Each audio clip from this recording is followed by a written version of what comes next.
All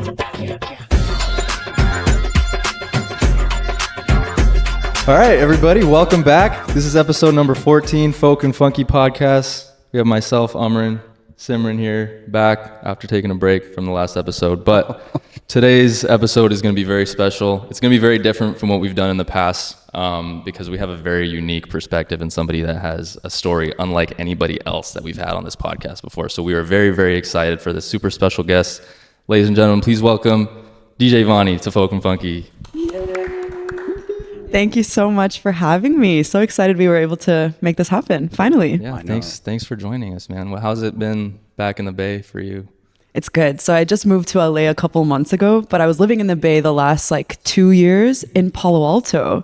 But every time I come back to the Bay, it's such a treat to reconnect with my friends, and I'm here for a gig, so it's been exciting. You're doing a gig tonight, right? Yeah. I'm here for a 3-day music festival hosted by DJ Habibits. Okay. He's a Palestinian DJ, and so he programmed 3 full days of programming. So I'm tonight. Yeah. Awesome. That's dope, man. Yeah. So the first question we always ask everybody, right, is give us a little snippet of kind of your background. Where did your passion for music and your other passion, which you can share with the guests or with the audience, where did all that originate from? What's your story? My name is Vani, and I am a neuroscientist and DJ from LA. So to take it all the way back, I am from Irvine, California in Orange County. So I grew up in Southern California where being brown was super chill, and I was always encouraged to pursue multiple interests. I feel the state of education in California is super encouraging of having multiple interests. And so I was always in the arts. I was always doing singing, piano, a cappella, choir, musical theater, all of the above. And then when I went to college, I started DJing. And so I feel my whole kind of trajectory of doing music my whole life is what led me to DJing. But I started with college radio. So I had a radio show, and it was a hip hop show. And I had a 10 p.m. to 12 a.m. slot because that allowed me to play explicit music. So I would play hip hop and... We love that. Sick. Yeah, no, for real. I feel clean music on the radio is kind of boring, but apparently after 10 p.m. you can actually play explicit stuff, which is really I had cool. no idea. Good to know. Yeah. That's sick. That's pretty The sick. FCC allows that. Yeah. Wow. And I have some fun stories about radio as well. But then I joined a DJ collective and I started DJing on campus. And so I've been DJing for 7 years now. So I was actually ahead of the wave of DJing becoming super mainstream because I actually pursued it as an art form that just emerged really naturally. It wasn't trendy at the time yet. And it wasn't very heard of to see Desi female DJs at all. Yeah. And then I've lived in 3 different cities since then, since college. So I've lived in LA, San Francisco, and Mumbai. And in each of those 3 cities, I took DJing professionally. And so I've kind of had this experience of trying to build my DJ network and really perform in the 3 different cities that I've lived in.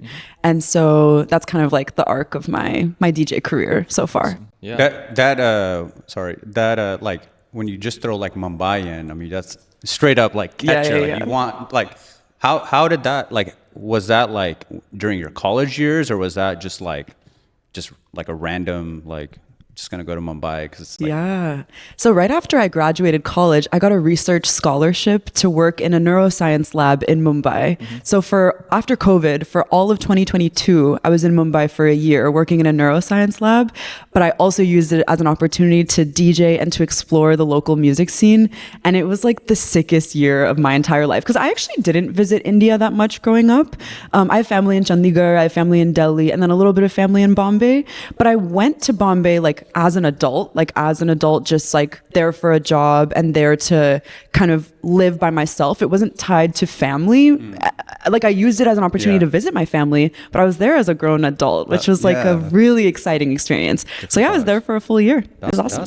That's dope. Because I mean, Mumbai is that's where the scene is, right? Yeah. In India. So you're doing I've seen I saw a reel once of yours. You're I think somewhere you're in DC or something maybe, or in Virginia, and you were like DJing at night, and then you're like doing like conference in the day, and I'm like, damn, that's like just wild.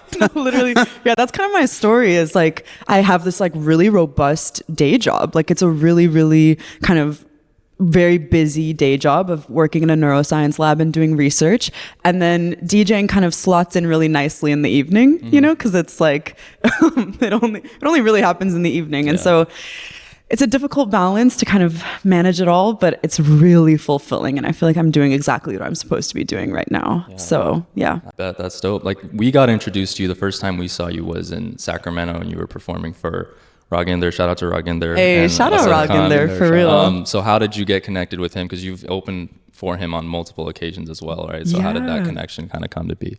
I actually met Raaginder in Mumbai. So he was there for a couple during months. that time you were in 2022, at very end of 2022, because he comes to India periodically for music stuff. I think he did Coke Studio Bharat. He does actually come quite a bit. He's doing some awesome like collaborations with folks, especially Punjabi folks, and so we met like I think just at a club called Car Social in Bombay, where they have this Thursday night party called Dance OK Please. And so a lot of people, especially like industry folks, will go to that every Thursday because they know it's like a solid night of dance music.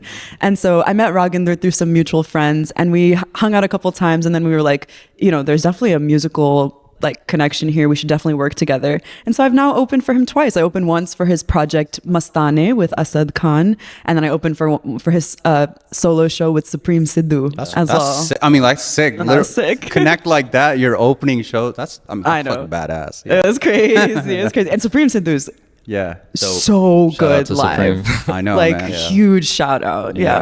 That was I was at that show. That was so my dope. God. Yeah, I was in Oakland. Yeah, in Oakland, putting on for the Bay. That was so dope that like everybody showed up for that. It was really cool to see. And for some reason I couldn't, like, you know, from the stage you can like kind of see the crowd. For some reason I could only see like a couple aunties, my dad, like, and then a couple girlies in the front. So like I felt very encouraged that day because like I had this like That's one dope. auntie, it's like Raaginder's childhood friend's mom, and she was like dancing the whole time to my set. It was like, this is the energy I need to keep going. I think I saw like a video. You said like your parents come out to your gigs. Yeah. My parents are super supportive of DJing stuff, so they actually often come to my shows. Yeah, especially that one. Like Raaginder's such an incredible musician that both my parents love his music. So it's like the perfect. It hits all like caters ages to everybody. For sure. Exactly. Yeah. That was like the perfect event for them to come to because he was doing live instrumentation. I was DJing. Supreme Sidhu was singing. Like it was so fire. Yeah. Awesome. It's like an all ages event too. It caters to everybody. And then you've had a lot of opportunities internationally to DJ as well, right? Like you did a tour in India a couple years ago, I think. Like how did those opportunities come about? And like another thing I wanted to ask you is like how validating is it for you to be noticed on like a global scale as opposed to like just in California? Totally. So for context, I would say in the last 5 years, the music scene in India has radically transformed. Because I feel like pre-COVID, let's say like COVID is one of our benchmarks. Pre-COVID, the entire scene was dominated by Bollywood, where like Bollywood was the only type of music getting exported out of India. And it's incredible. I mean, it's such a cultural staple. But I think in the last like 5 years, we've seen like a lot more money and a lot of energy going towards independent artists in India. For sure. So for example, there's a lot of singer-songwriters that are on the come up, but there's also a lot of DJs and electronic music and world music that's really being appreciated and funded and marketed in India now. And so when I went in 2022, it was like an amazing time because there was a lot of like high quality events going on, a lot of international folks starting to come to India to perform, you know, like even like the Ed Sheerans and all these like fun collaborations we're seeing happening between the West and India. Like some of these things are new because there's a lot more energy in the music scene. So 2022 was a great time to live in Mumbai because I got connected to a lot of other DJs and a lot of up and coming artists. And so then I went back in 2024 and I did an India tour because I had made all those connections, grown my career in the US, and then I went back to India and I had enough kind of when you're there, what time of the year are you there? Is this like a summer thing or is it like a... Yeah, so summer is monsoon season, so nightlife is a little bit... I can see it. He lived in India for like 10 years. Oh, wow. Yeah. Where? I lived in Punjab. In Punjab. Yeah. Where specifically? I lived 30 minutes. I lived 30 minutes out of Chandigarh for a bit. Okay. Yeah. I love Chandigarh. I know that because I remember seeing, again, I saw like popping up on the feed, like Yeah, you yeah, were doing a gig. Did you do a gig in Chandigarh? Dude, I haven't done a gig in Oh, you Chandigarh didn't? yet. I really want to. Maybe you mentioned you were from Chandigarh. Maybe. Yeah, that's what yeah. it I have a lot of really close family Because there. Chandigarh supposedly has like a scene now of like DJs, or I don't know. Really? I don't know. Something I heard is like DJs come out to Chandigarh now. Yeah. No, So, people pull up. They yeah. definitely pull up to Chandigarh. Yeah.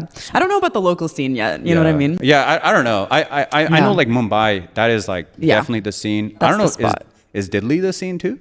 Yeah. Yeah? Delhi's popping, like actually popping. So I started getting connected to a lot of like local artists. Oh, so I did my India tour in winter. Yeah. Yeah, And so yeah, winter winter is the like season. nightlife season because there's a lot of music festivals that also They happen. have a Goa festival, right? Yeah, there's a festival in Goa. There's a amazing festival called Echoes of Earth in Bangalore, which is like where they take over the forest and Oh, they damn. put lights and stages and big art pieces and electronic music and jazz in Bangalore. That's called Echoes of the Earth. That's Then there's wild. also this music festival in Rajasthan. Where they take over a palace in like a Rajasthani Wow. palace. Wow. I'm blanking on the name of the festival. You were at these festivals, or these are just festivals? So I guess what I was saying is that like, yeah, nightlife season where like things really pop off is winter. So like all these Yeah, yeah. festivals are in December, January, November. Like I feel like that's the time. Yeah. So that was the perfect time to do my tour because basically the way that I structured it is I just like using my network and using DJs that I'm a big fan of. I hopped on a bunch of shows in different cities and basically like accrued enough of a budget to kind of like fund my travel. I couldn't fund my travel to India and back, but my local travel and my accommodations and stuff, I was able to cover with the money I was making from my shows. And so I got to do some awesome shows like Soho House Mumbai. I did a show in Bangalore. I did a show in Delhi, and then in Goa at this new venue called Juna in Goa.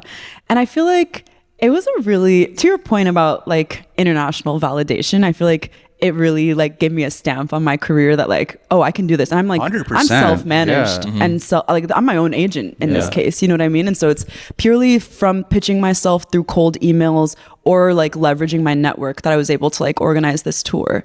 And I think as a DJ, like you can do a pretty low production tour because like I'm just pulling up with my USB and plugging in, which Yeah. is so nice. Yeah. And my brother came with me. So my brother actually came with me and helped handle some of my other operations and also did content stuff for me. So we have like a beautiful vlog where he Yeah. captured Yeah. us going through India together and also my sets and everything. So it was like such a fun experience. That's dope. Did you notice any difference in like the vibes of the crowd, like overseas, not just in India, but like you performed like Tokyo, right? Yeah, and yeah. like versus like in the States. Yeah. Yeah. Okay. So that's a great question because I think like DJing in dynamic spaces is kind of like an experience that every DJ goes through, right? Where like every place you go is different. And so you kind of have to strike this balance between bringing your own energy where like, I know I have a sound, like my sound as a DJ is really distinct, but at the same time, I want to like play for the people that Yeah, are there. right, yeah, and I want to ours. like, you know, like adapt to the environment that I'm in. And so even in the US, like different cities have different vibes, Vibes, yeah. different cultural spaces have different vibes. Like I sometimes play Afrobeats parties or I play Latin parties, but you know I'll drop a Punjabi track course, or two yeah. and it goes the hardest. And so I think as a DJ, you have to strike this balance between what's for, like, what are you doing for yourself versus what are you doing for the crowd? So I would say in India, the crowds are really interesting because there's like, there are two different types of spaces. One where like they only want to hear Indian music, Yeah. and then other spaces where they don't want to hear. They don't want it any at Indian Not at all. all. They're like, we get this at Yeah. home. We got this growing up. Like, give us some Afro, some Latin. Like, Yeah. I something different. remember like some of the clubs out there, they do not play any brown music. It's all like just house music. Yeah, no, literally. And so you have to know which space you're entering into because, like, yeah, sometimes it's too saturated, and then they're like, even if it's Yeah. an Afro Desi flip of a Yeah. Bollywood song, they're like, we still don't want to hear it. But then other times, like, depends on who you're playing for. But then obviously, like, there are some spaces where all they want to hear is and all they respond to is Bollywood. And then what's funny about Bollywood is like also everyone has the dance moves to go along with Yeah. it, and so it does make it extra fun to play in, like for a Bollywood crowd because like there's choreography for every song. People go crazy. Yeah. Yeah, for sure. That's wild. Yeah. So how like you're saying you're playing in Tokyo. what was that vibe like? Like, is it like Afro like vibes, or is it like a EDM, like Bollywood? maybe? Like what? Yeah, Bollywood. Yeah. Okay, so Tokyo was an exciting one for sure. So my mom had a business trip in Tokyo, and it happened to align with a week that I could take off of work, and so I was like, yo, like I'm gonna go to Tokyo with my mom, you know? And so okay, so then I was like, I want to DJ so badly in Tokyo. How do I make that happen? And so I started sending pitch emails in English to different kind of like, whether it was, I tried everything. I tried brands, I tried clubs, I tried radio stations, I tried other DJs, and I didn't get a single response. And I was like, okay, that didn't work. So then I started Google translating my emails to Japanese. Oh, wow. I was going to say, it's like some AI jumping up in here. Yeah, okay. And so I started sending my pitch emails in Japanese. Okay. Still wasn't really getting any responses. And like, I get it. Like, I feel like one of the things about DJing is that the ideal scenario is that you have a relationship with the community or with the party or with the DJ before you start pitching yourself for a gig. But I was kind of like, I'm only coming for a week. I'm going to really try my best. I only got one response, and it was from this vinyl shop called Jazzy Sport Tokyo. And they were having a market where they were having a pop-up with a bunch of like brands in the area, so like fashion brands and lifestyle brands, and then they had a pop-up for Jazzy Sport, and they sent me this very cryptic email in Japanese where they were like, okay, you can come DJ, but if we don't like what you're playing, please stop. Oh, wow. The pressure is on. Translation. Like, you better be good. Wow. I was like, that's so valid. Yeah. Like, let me shut the fuck up. You know what I mean?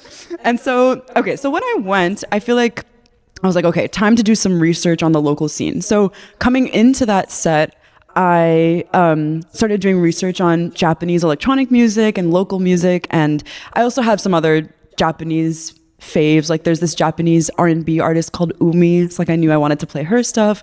But then when I got there, I started by playing some R&B and funk. And when people heard Thundercat, and they were hearing like Smino and like some like really like funky but new age R&B stuff, everyone was responding so well to that. And then I threw in some Afro beats, and that was super exciting because like I had someone come up to me and be like, and mind you, like we sometimes would pull up our phone and just use Google Translate. Like we can't, like most people don't speak English, and they're very adamant on kind of like sticking to Japanese, but they're also quick to pull out their phone for Google Translate so you can communicate easily. And so when I explained that like I was playing Rema, this Afrobeats artist from Nigeria, it was really exciting to people. You know what I mean? Like, and so so I think like again, it's like this balance of bringing my own sound. I know this is what I like to play, but also like doing my research on the community and the environment I'm going into. That's so sick that you were able to catch that vibe, man. That must have been a little intimidating for you, you know, like especially with the email, like a little bit of pressure. Yeah. They were so welcoming though, like so welcoming. The whole team at Jazzy Sport like took me out to dinner afterwards and bought me drinks the whole night. Awesome. Like it was so fun. They were so welcoming. Yeah, it was such a treat. And I get it. Like I get why you could be skeptical of a cold email. I mean, that's very valid. That's a freaking experience right there. That's totally a wild story. I want to lean into your other like the other side of your life that you spend a lot of time in, your other passion. Tell us about neuroscience. Tell us about how you got into that. And it's so dope that you've been able to find like harmony between these two things and kind of work them both into your life. So like, how did that? What's the story behind that? Thank you so much. Yeah. So I went into college undeclared. I actually like applied undeclared, which is a crazy thing to do in retrospect. But I think it matched up with where I was at, where I had a lot of interest, but I just didn't know what I really wanted to sink my teeth into. So I went to a liberal arts college where I kind of got to do a wide range of subjects. And that's like a part of the curriculum, which worked out really well for me. But I still kind of like tried to pursue science. I thought science might be interesting to me. I like was pre-med for one semester and I was like, nope, not that. Definitely Gotta do it for the Desi. For the parents. I had to try it and I was like, no, not for me. It's good that you figured it out early. You know? Yeah. I did organic chemistry. I was like, always the that's one. enough for me. But then I did discover neuroscience, where neuroscience is like a really fascinating combination of hard science and social science. You know, it's like there's a lot of collaboration between psychology and neuroscience, obviously. And so I was like, oh my God, this aligns with my interests because I'm so nosy. I've always wanted to know what's going on inside everyone's head all the time.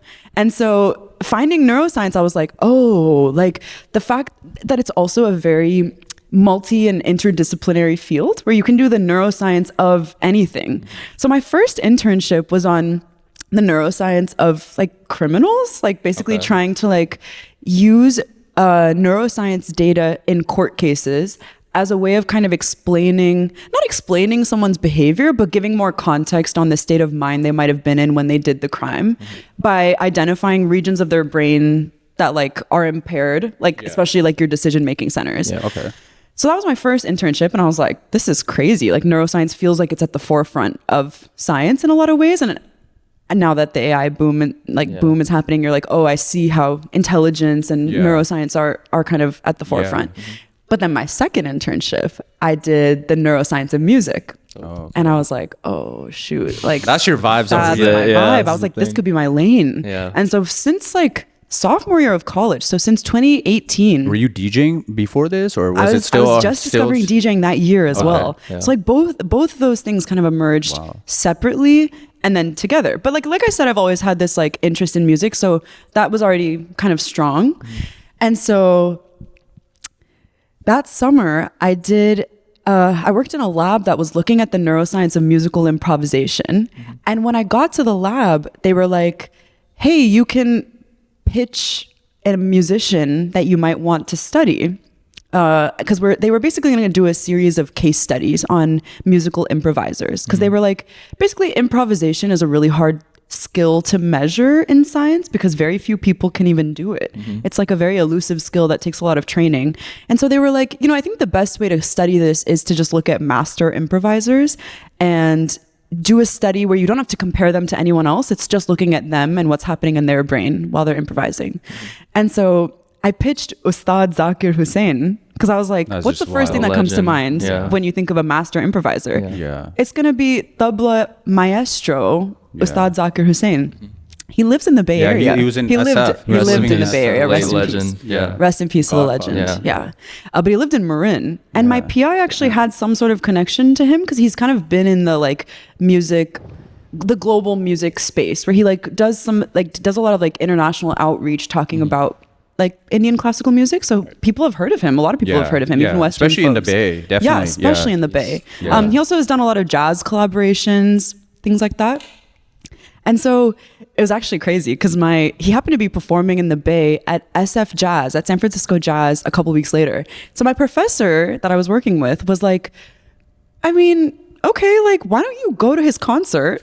And then maybe you could go to the green room after and just ask him if he wants to participate in our study. That's so cool. And I was like, what? I was like, respectfully, what do you mean? Yeah. And he was like, just go knock on his green room door and say you're here to ask him about doing a musical improvisation study. So I went to the concert and I was like sitting in the audience, like analyzing. I was like, oh my God, like he's improvising. What do I want to ask him? And then he's so generous. He came out to the lobby after the concert and met all of his fans. And so he like stayed for 30 minutes talking to all of his fans. I didn't have to actually knock on his green room door, but my PI was like, you could just go do that and say you're with me. I was like, bet. Yeah. So Zakir Ji was so generous. He was talking to all of his fans in the audience. And so I did actually go up to him. And I think he had a little bit of context on this work. And so he was like, oh my gosh, I would love to participate in this study. Yeah. It's actually really sweet to think back on how this progressed. Because I've talked about this study a lot in my life, but the origin is actually very sweet because it really came from his own enthusiasm and willingness to participate. Because that whole summer, we actually collaborated with him to design the experiment, where basically we were going to have him improvise in an MRI scanner to be able to see live in his brain what's happening while he's improvising. Wow. But the thing How is, does that work? Like yeah. using an MRI scanner and Yeah. So basically, the way that they've done these studies in the past is they have the participant lie in the MRI. Yeah, I was gonna say, how does that work for a tabla player? Yeah. So they're like lying back, and then the studies that they'd done before, they'd done mostly on piano playing, and so what they would do is they would rest a MIDI keyboard on their lap and have the participant try to stay extremely still and just play the keys and improvise on this keyboard. And then you can see what's happening in the brain while they're improvising. We had a unique challenge because we wanted to study a drummer. Yeah. And we really wanted to have him drum. So we used his local tabla maker, I think actually his Indian tabla maker from India, to make a non-ferromagnetic tabla. So it's really simple. It was just the wooden tabla drum. There's two, there's one that's metal, one that's wooden. Yeah. We took the wooden one and we just made sure there was no metal in it. So like the circle at the top tends to have iron filaments. So he just made it without that, I guess. And so he was able to take the drum into the scanner. So we had one tabla, and again, he just basically balanced it on his lap and played the tabla in the scanner. So he would like basically try to keep the rest of his body really still, and he just moved his hands, and you can kind of like correct for that when you're analyzing the brain data later. So he played and he improvised live in the scanner, and he kind of like helped us design the experiment. So we did like a improv versus memory. So what happens when he's improvising versus when he's playing something that he already knows that's really easy for him to play. And so we and you can see all that in the scanner? So you can basically see the difference between the improv condition where he's improvising versus the memorization condition. And so whatever's common between the two, like whatever brain correlates are common, where like obviously like there's motor activity from him playing and things like that, you remove all of that just to see what the difference is between memorization and improvisation to kind of get at what's unique to improvisation. So it's not like a live thing. You're seeing like something jumping around on like the brain, or it is? No, so great question. So with MRI, you're basically averaging over time and you're looking at where in the brain it's activated. So MRI is used to identify spatial regions, like where in the brain something is happening. And then there are other ways to look at time. So if you wanted to see like over the course of his improvisation, what's happening in his brain, you would use a different method. But for MRI, you can see where in the brain is lighting up when he's improvising. That's wild. Do you want a sneak peek of the results? Yeah, I was going to ask you, like, what was the outcome? Like, what did you guys learn from it? Yeah. Okay, so what's really fascinating about the neuroscience of musical improvisation, and this is like a consistent finding that's been looked at over multiple improvisers, like lots of different group studies have shown this, is that so the prefrontal cortex, the like very front of your brain, is what's really involved in decision making and logic and analysis. And that part of the brain is deactivated during improvisation, which means that when you're really in a flow state and you're actually improvising, you can't be like in real time calculating, okay, what do I want to play next? Like, you know, like whether you're playing piano or you're playing drums, you can't like calculate what you're going to play next. You have to kind of like lean into a more intuitive state of mind, let your body take over, let your muscle memory take over. And so that's kind of what we find is the deactivation of the dorsolateral prefrontal cortex, indicating that the flow state is a more intuitive state of mind. Just super fascinating, super interesting. That's wild. Yeah. So I mean, I had a ton of questions about so just dope. like neuroscience part of it. Just Yeah, so excited to talk about that. Just seeing Zakir Hussain like freaking like whatever playing his tabla in an MRI scanner, like bro, that's just a vibe right there. I know, crazy. so interesting. Yeah, and he's such a sweet. He was. Sorry, I don't want to speak about him in the past tense because his legacy will live on forever. Yeah, you know, legend. He's still with us because Absolutely. his presence comes through in so many different ways, through his music, through his interviews, everything. So you're right now you're getting your PhD. What is like your like you probably have like a thesis or like something you're like working on? Yeah. So I'm at USC in the Brain and Creativity Institute, which I'm so grateful to be in. I feel like that was the perfect place for me to be. And LA is such an exciting place to be because it's also a place where I can grow my music career, my DJ career, which is amazing as well. And that was a big goal of mine. It's home, So, right? Oh, it's home, yes, right? and it's Yeah, also for you, home. yeah. Yes, I'm also near my family, near my parents, near my Perfect. friends. Yeah. Like, so lucky. So right now we're looking at how music training affects the brain. So it's like any form of training. It's basically like when someone decides to like learn a musical instrument or even participate in a choir or a drum circle, but some sort of like consistent musical activity, how does that change the brain? And so we're looking at that in kids. Like, so for example, like kids who have never had any music experience. He just started Yeah, yeah, yeah. singing lessons. Oh my God, So, we have to test your brain. Yeah, we have to test Ashiq's After- brain. we have to see what happens. Yeah. Yeah, for real. So we're looking at it in kids, trying to see like if a kid has never had any music training, how does a year of consistent music training change their brain? And for kids, it can make a huge difference in terms of like their executive functioning, their attention, kind of even like their ability to like do fine motor control of their fingers. You can kind of imagine that music training is a really unique sort of education that kind of is part of the whole body if you think about it. Yeah. Then we're also looking at it in older adults. And so that's how music training can be used as a therapy. So it's like kind of looking into like for older adults who haven't been practicing music, how does trying to learn something new at that stage of their life, how can it be used to improve their social, emotional well-being? Yeah. It could even help with like motor control, like some older adults who might not have full control of their motor skills, like it could be used to kind of work on their motor skills. And then even like just the group dynamic, like the social aspect of doing something like a choir or a drum circle can also be really transformative for older adults. A hearing loss, it's another thing like where like doing an instrument and like doing music stuff can help with their hearing loss. There's all kinds of ways that music can affect the brain. Like the question, one of the questions I had was like how like somebody who is like a novice and someone who's a pro, would they have like the same brain activity, or is it like I don't know, different? Or I know like motor skills would obviously be different, but are they like No, such a good question.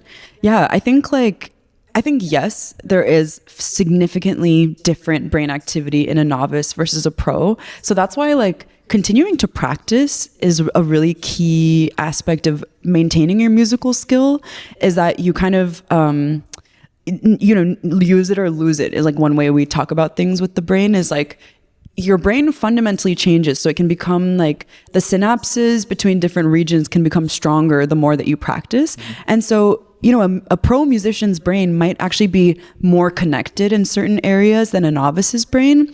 But the idea that we kind of want to promote is that across the lifespan, you can keep learning. And so these kinds of brain changes can happen at any stage of life. And at any age that you are, you can still be positively impacted by learning something new. That's and so awesome. that's like a really exciting finding, is that even when you're an older adult, your brain can still change. Your brain can still be plastic and can still learn new things. I could say, to add to what you're producer, saying, Producer, director. chiming in. Yeah. as I'm an adult learning how to sing. When I first took my lessons, I think I've been taking it for like 2.5 months now, like on a weekly basis. Congrats. Thank you. I could feel in my brain like it was straining and it was working and things were rewiring and connecting, and I was like sweating. It was a proper like workout. Wow. And that was like, you're learning a new skill, and it was entirely because I've had zero music training. Wow. So yeah. What kind of singing are you doing? Right now I'm learning Western singing. Cool.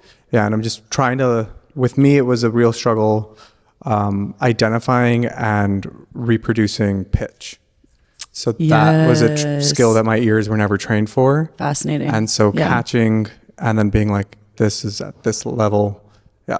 Wow. Yeah. So there's like different fields of study looking at how pitch training, rhythm training, like all these things can change the brain. But it's so exciting to see someone trying to learn something new, because it's humbling in a lot of ways. You know what I mean? To learn something new after a certain point, but it's so good for the soul and for the brain. Yeah. That's really important to me too, because like I work from home pretty much every day. I have a 9 to 5 and I just sit at my desk. Sometimes it can get really boring, really unfulfilling. That's real. So like last year I bought a tumbi and I just looked up some YouTube videos, and I have it at my desk every day. And like sometimes when I'm like bored or I just like don't feel like working, I'll just like sit back and just like play the same. It's super simple, like chords like over and over again, but emotionally it like does so much for me, just like this little instrument just playing. Wait, what is that again? Kumbhi is like one stringed instrument. Oh, Yeah. Usually, one like- string. Like best example is like beware the mundiyan de bachke, the ding ding ding. Yeah, that's Got it, gonna be yeah. But I was like, oh, it's only one string, it can't be like that hard to learn. It is, by the is. way, but like Yeah, just yeah, like yeah. simple chords like that like makes such a difference emotionally, like just Live music, Yeah. live. Yeah. Yeah. it's, That's amazing. yeah, it's dope. Another question, because the other Oh, yes. Okay, I just saw a picture. Yes, yes, there you yes. go. Got it. other time we saw you was we saw you at Bhangra and Beats night Oh, market. yeah. Oh my God, that was so how did that fun. start? Like how did that collab start? Dude, I went to Bhangra and Beats as a fan, like so many times, because Okay. it's like such a. It's funny because it's such a new event, but to me it feels like an SF staple. Because as long as I've been here, It's it's been been popping. happening. It's been- yeah. And obviously, like those are the 2 years that it's happened. Yeah. But it's Yeah. like I'm pretty sure it's only been going on for 2 or They 3 have like years. non-stop Bhangra, so I don't Non-stop think Bhangra. it's like Oh, been in yeah. the night market. They've been doing it at like a hall. Yeah. But That's so I think true. they had something recently. They and brought it to the city in the last Yeah. couple of years, and it has blown up. Shout out to Yeah. Ravi who helps Yeah. organize it. Oh, Ravi yeah. and Big DJ shout out to Ravi. Yeah, Yeah. non-stop Bhangra. Yeah. Yeah. Okay, so actually how I originally got connected to them, which is funny because I'm becoming more and more tapped in with the specifically Punjabi crowd in the Bay, which is amazing. But it actually came through this DJ collective in the Bay Area that I need to give a huge shout out to, Playhouse. Yeah. Playhouse is run by this girl Tara, who does a lot of not just South Asian programming, but it happened that like the first year or two of Playhouse, she was really putting on for like all of us emerging South Asian artists in the Bay. And what was really cool is that I have like 10 South Asian DJ friends in the Bay through Playhouse, and we're all so different. We all have so many different niches and interests. Whereas like people have like a range of interests in electronic music, world music, all kinds of things. And so Playhouse is kind of like a central hub where Tara would get a lot of different opportunities and requests, and then would kind of match it with the person that she thought it was the best fit for.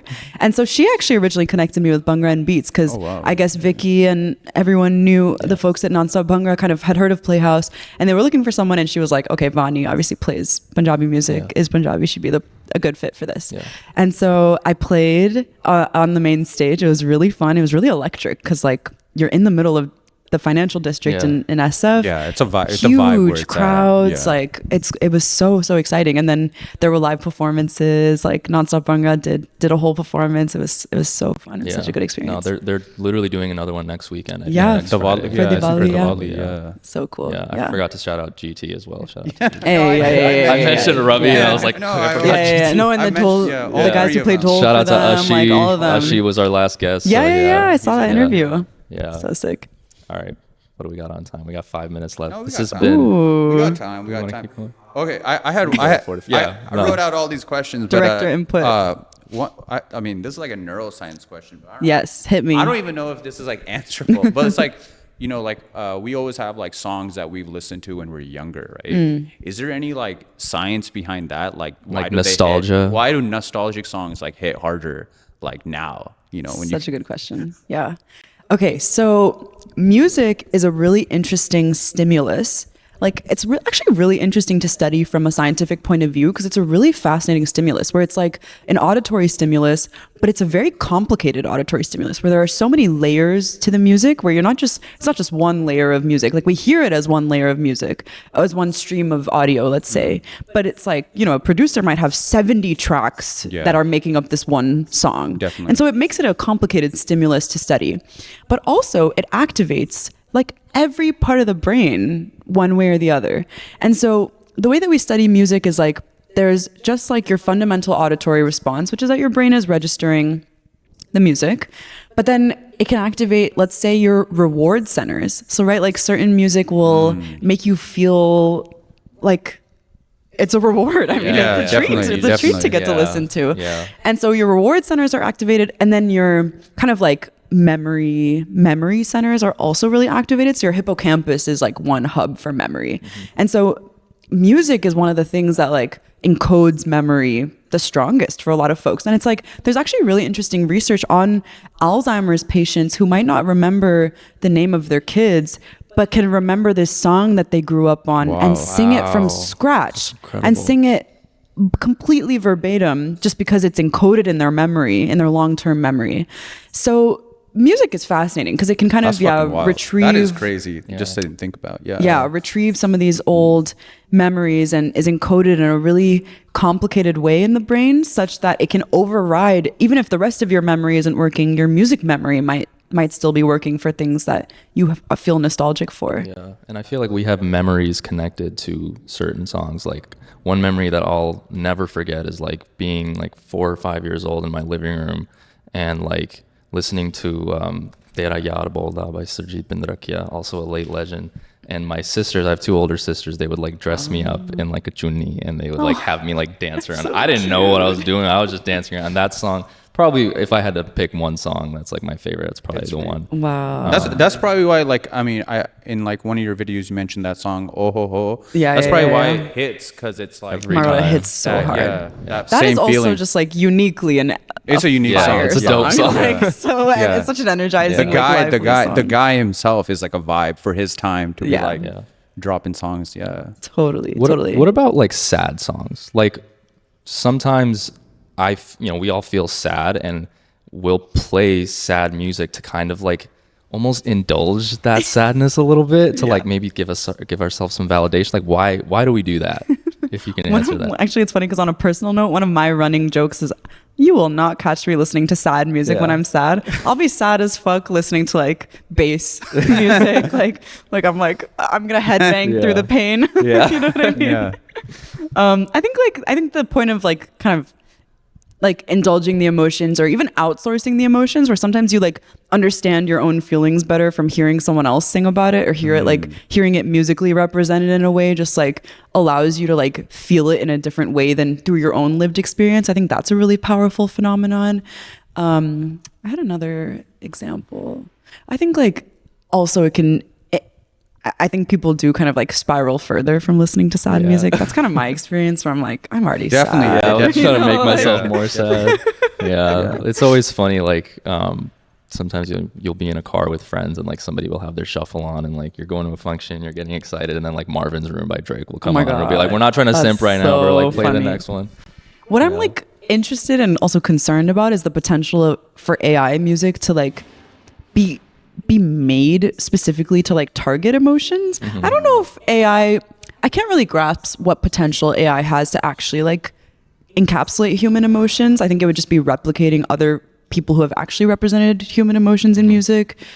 But I think AI music scares the shit out of me. Yeah, All it's the kind of it's freaky. mid. It's Yeah, mid. it's really freaky. Like It's it's so like mid. I mean, you're losing that human interaction. You know, Yeah, it's just the element is just gone. computer vibes. Like, Yeah. Do you think they could whatever. use that for like therapy though, like to help, you know, for the depression or whatever, like make AI music? But I feel like you could just use regular music for that too. Yeah, I'm still trying to understand how music at specific frequencies can be used as a therapy. Yeah. Like I've heard of like 432 hertz, I think. I think I've heard of that. Yeah. It's Yeah, like, being like it's like a- good soothing for the brain. something yeah. like that. Yeah. So I Yeah. actually, I'll admit I don't know how that works. I've heard of it. Yeah.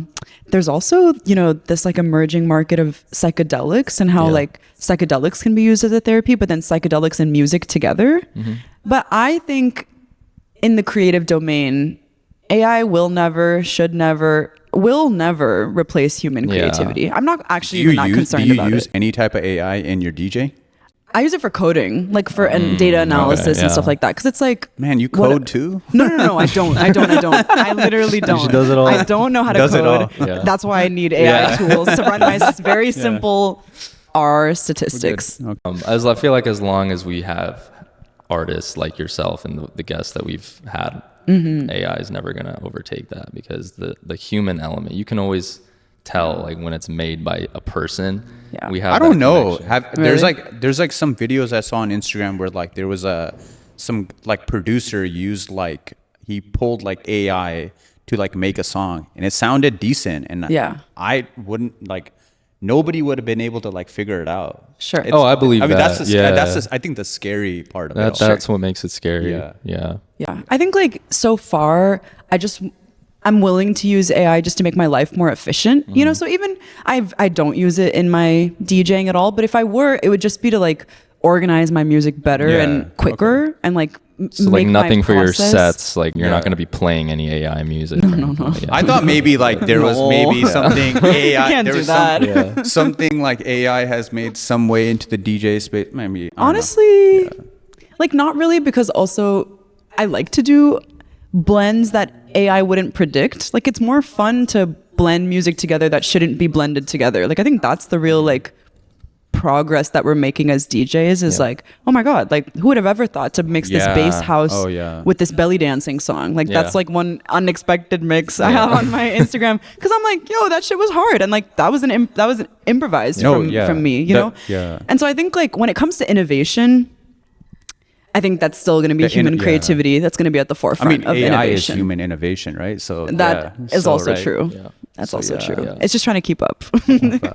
I want to make sure we give you the time and the platform to talk about your parties, right? You've done Bay versus LA. Talk to us about that, and would love you to. want to. Is that something you want to continue to do? Totally. Well, thank you. So as far as like tapping in with me, I would say like coming to see me live is really highly recommended. Yeah, essential. definitely. I feel like for all the work I'm trying to do on social media, it's all just trying to funnel people to my live events, because I think fundamentally I'm a live act. And so I did curate this party, the Bay versus LA. It was a DJ competition featuring mostly my homies, but DJ homies from LA and the Bay, and that was really exciting. I did 2 versions of it, one in LA and one in SF, and it was a really exciting way to like showcase my DJ homies and also showcase the range of sounds within California. It was like not just a South Asian lineup, but it was a lot of South Asian folks on the lineup. And so it was also showing our own musical diversity, where we were all playing such different stuff. And that was really exciting. And then also putting our creativity to the test by framing it as a competition. I would love to keep doing that. I have a bunch of ideas for how to take that spirit. I think it's like a hard party concept to scale, because in order to get I want to do the Bay versus New York, but like I got to get a bunch of DJs in a room for that. But I think in the meantime, I have a lot of ideas for how to like do little DJ competitions. Like I kind of want to have DJs like swap USBs, or like, I don't know. I have like different ideas. But I do want to start my own party sometime soon. I think I see that on the forefront for 2026 is like that's what I want to see is like DJs like live, like you guys hold your own parties. Yes. Like you're not just like going to someone else's party. Yes. I mean, that Habibi Beats is definitely a DJ, right? Yeah. So he started his party Habibi's house. And what's incredible about starting your own party is that you start your own community space in the process. And that's really powerful. And that's what I want to do. And I think that's why it took me a little bit of time. Like it's not something I did at the beginning of my DJ career, because I kind of wanted to really figure out what's my sound, what's my target demographic, what's the ethos and the mission underlying the space that I want to create. But I feel like I'm getting close to figuring that out. And then it'll be an amazing opportunity to like platform emerging DJs, take my party concept around the world, and continue to do this work of like seeing what it's like to play in different cities and different countries around the world, but also bring a unique sound to it. And I think there's a space in the South Asian market. I don't think it'll be an explicitly South Asian party in the sense that like we frame it as like a Desi beats party. But I think anything I do is South Asian, because I'm South Asian. So there's like anything I do is South Asian. It just doesn't have to be on the nose all the time. I mean, the one thing about music too is there's really no borders in music, right? It's the universal language. Yeah, it kind of just like jumps through. Yeah. I feel so strongly about that, and we're like empirically testing that with DJing. You know what I mean? Definitely. And it's been great. Yeah, I think as you continue to do your live shows, you've already built a reputation for yourself and an audience and a following, and that's only going to continue to grow because you're an absolutely dope DJ in your live events. I'm like, for the last Raaginder Supreme Sidhu show, like my friend pulled up and he brought his girlfriend, and we were like sitting at a bar before the show started, non-Punjabi, but I was like, yo, Vani's opening, we got to be there for the opening. It was like I was like, you guys got to see this DJ, like she's so dope. So thank you. That's awesome. You got anything more? No, I say you try the fast five with her. Yeah. So we usually close off with like 3 just like quick questions. I guess the first one would be like, is there an artist right now, Punjabi, non-Punjabi, whatever, like you've just been bumping lately, you've been really feeling lately, like somebody that you've been listening to a lot? Okay. I want to take a moment this moment to spotlight some of the emerging Desi female artists. Absolutely, definitely. Specifically in LA, we have a ton of Desi female artists that are really incredible.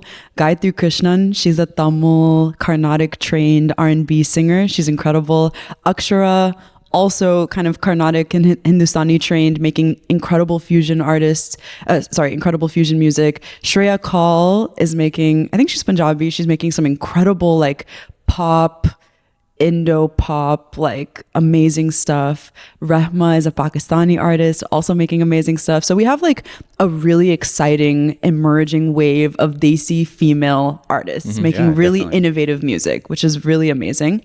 Then we also have an emerging wave of Desi female DJs. So I also want to shout out like Arini, my really, really good friend. She's a Bangladeshi DJ. Jag, her name is Neha. She goes by Jag. She's in the Bay Area. She's so fucking cool. She's doing like more like electronic music from all over the world.